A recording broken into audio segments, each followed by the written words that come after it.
Hey guys, so I thought I would just start strong with these videos with something that is pretty hard for me to talk about, and if anyone knows me personally, they know how much this has affected my life since being in Vietnam. But I figured that it's something that I needed to put in this because it is vastly a part of my journey here and just in my life in general. And I'm making this video because I hope that someone out there who is an adoptee may stumble across this and feel a little less alone.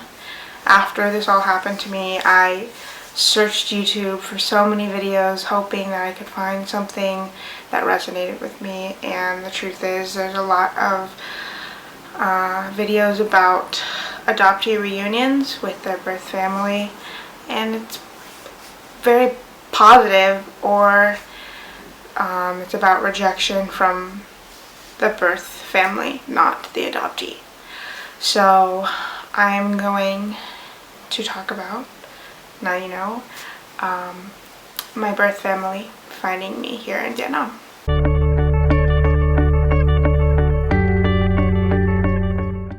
So I moved to Vietnam, and it was completely just a self-journey thing. I wanted to explore where I had been born and just have some adventure before I settled down with a job and everything.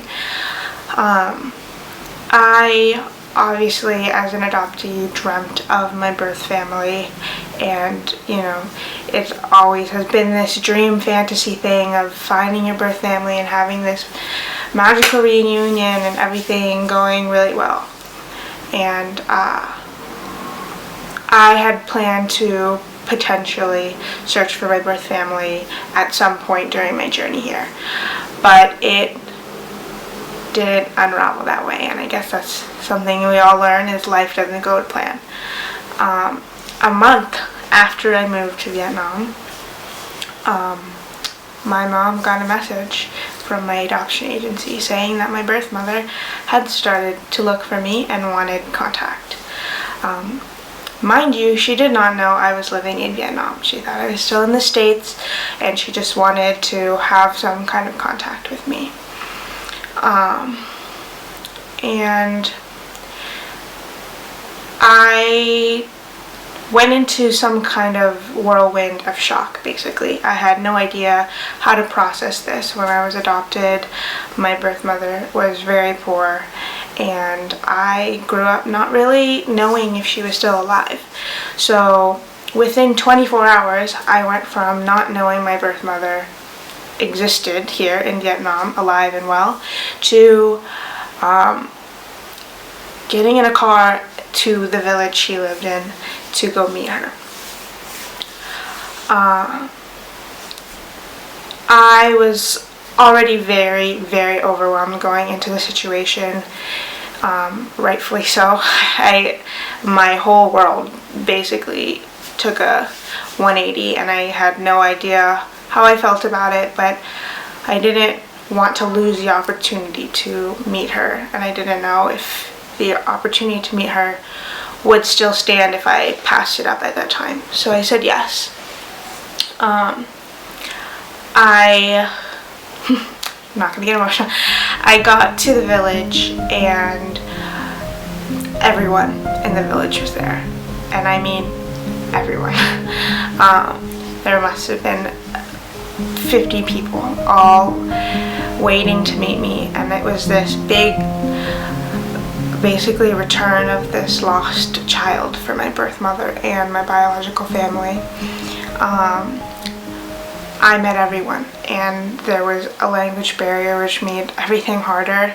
I did have a translator, but it was still pretty tough, and everyone was asking me questions, so it was just this big mix-up. I felt like a zoo animal. I I was grabbed in different directions, taken so many pictures, asked questions that I didn't understand what was going on, and it was quite honestly one of the most overwhelming experiences for me, in both negative and positive ways. As you'll see at the end of the video, things didn't turn out the way I had hoped, but I will never ever regret the experience of at least knowing that my biological family, specifically my birth mother, is doing well. So I went to the village, I met everyone, I met people that I didn't even know were still alive in my family. My biological grandmother is still alive.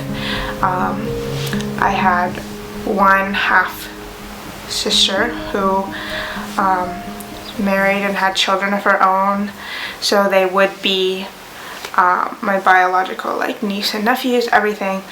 And it was just this weird situation of basically like living for a couple hours the life I would have been living had I not been adopted.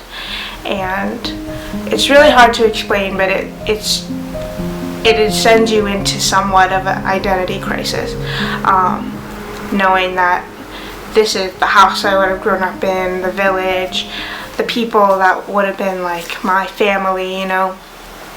And I left feeling overwhelmed and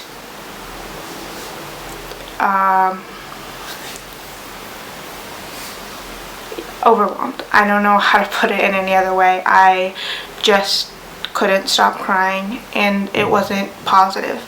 It was a feeling of I didn't know how to please everyone in the situation, basically. So for my biological family, I was this long lost child coming back to fill this void, and they wanted me to fulfill things for them that I couldn't, like live with them, and go visit them as much as I could, and that's not what I was capable of emotionally doing at that time in my life.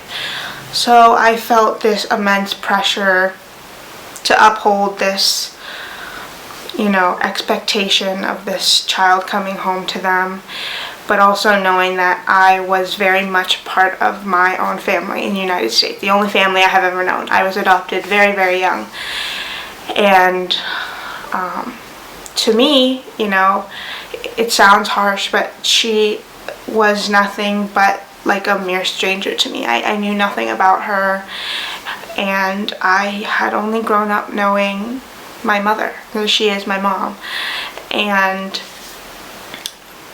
it's a really hard thing for adoptees to work through. And so I had to do the hardest thing that I've ever done in my lifetime, which was ask for no contact. I still have immense guilt about it that I'll probably live with for a really long time. But I had to put myself first. And I was in such a bad place mentally because of this that I didn't know what to do other than just ask for space to process everything I'd been through. I was getting like 6 calls a night from my birth family for months, and I didn't feel like I could give them what they needed from me at that time. So I did ask for no contact, and this is where I want everyone to hopefully understand that this is not something that everyone goes through. Adoption is born from loss. It always will be. And it's incredibly complicated and different for every single person. So my experience is not what someone somewhere else would experience with adoption and reunions and everything. But I think I felt this overwhelming guilt because I don't see a lot of stories out there about the adoptee feeling the rejection and wanting to have that space. A lot of the time it's the birth mother who doesn't want anything to do with the child. And it was really hard for me because my whole entire life I dreamt of that moment. And I kid you not, like, I would dream about the moment I would find my birth mother. And for a long time I thought maybe I would search and find a grave. And to find her healthy and with a beautiful family and very well off now was strange for me, but also really heartwarming. And although this experience was extremely hard for me, and it's something I still deal with quite a bit here, I got my closure to my story that I needed. She knows that I'm okay, and I know that she is okay. And although I do not have contact with her now, I'll always wish her well, and I'll always be thankful to her for loving me enough to give me a better life that I have. And it'll always be part of my adoption story. So yeah, that's a big key part of my journey that I wanted to share and make sure was out in the open before I started anything else about my journey here in Vietnam, because that was a huge turning point for my life and my journey of self-discovery. You know, I have always said that I wanted to find my birth mother someday, and she found me.